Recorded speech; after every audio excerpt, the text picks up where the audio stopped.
Hi guys! So share ko lang 'tong nabili kong biryani pack dito sa online. Bale, gusto ko kasing magluto ng chicken biryani kaso walang ingredients na ganito dito yung mga ingredients niya, hindi siya available dito sa amin. So good thing is meron siya online, o 'di ba? So ito na siya, ang laman ng isang pack niya. Bale, nakalagay ito good for 3 to 5 person na siya. And then meron na siyang mga yung lahat ng ingredients niya para sa isang lutuan andito na, o 'di ba? So ito na lahat, ito lahat yung nasa loob niya. Meron siyang recipe. Well, actually hindi ko sinunod yung recipe dito, 'di ba? Kasi meron akong sinundan na mas madali siyang lutuin. And then ito parang may kahoy-kahoy, laurel, at saka merong mga seeds siya. Tapos, ayan. So, merong mga curry, iba't ibang klaseng curry ata to. Hindi ko alam. Basta yan yun siya lahat. And then ito siya. Tinimbang ko to siya guys. Nasa 1/2 kilo tong rice niya. So, syempre, try natin. Ayan. So, bali, hugasan natin siyang maigi. And then, i-drain natin siya muna.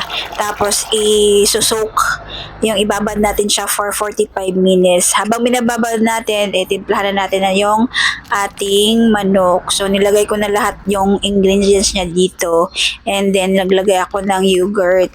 Tapos, ayan, minasage ko lang siya hanggang sa ma-well combined siya. So, pag totally well combined na yung mga ingredients, ayan, minarinate ko siya for an hour. So, habang inaantay ko yun, gayat na ako ng mga sahog na gagamitin natin sa ating chicken biryani.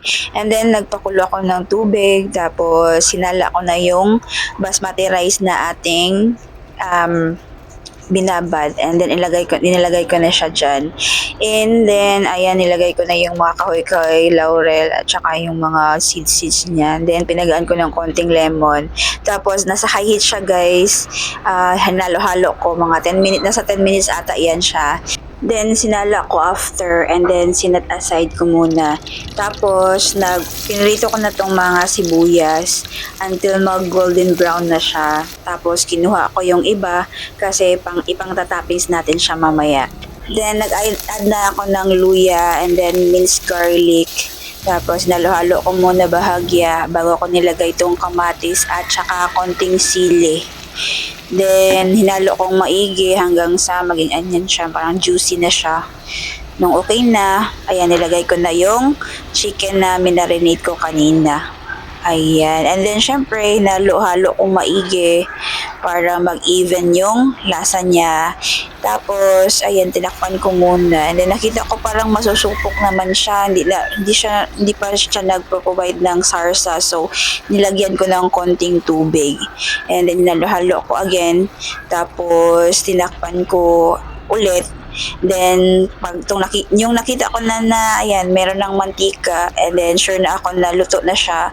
Ayan, prepare ko na yung ating rice. And then, ayan, nilayer ko muna first ang rice and then tinappings ko yung chicken. Tapos, another layer na naman ng rice. Tapos, chicken na naman. So, ganito yung nakikita ko na paggawa nila ng biryani chicken. So, ginaya ko lang. And then, dito ko na nilagay yung toppings na onion. And then, tinabunan ko ng foil. Tapos, sinakpan ko. And then, sa low heat, mga 10 minutes siya na sa low heat na niluto ko. Ayan, so luto na siya. So nilagay ko sa bowl ang iba kasi hindi siya magkasya or hindi ko mahalo siya doon sa pinaglutuan ko. Ayan, hinalo-halo ko na siya kasi ganito yung paggagawa nila ng biryani chicken. So ginaya ko lang. Then nilagyan ko ng etches na pipino. And then ayan. So ito na yung biryani chicken natin. Syempre titikman natin siya, di ba?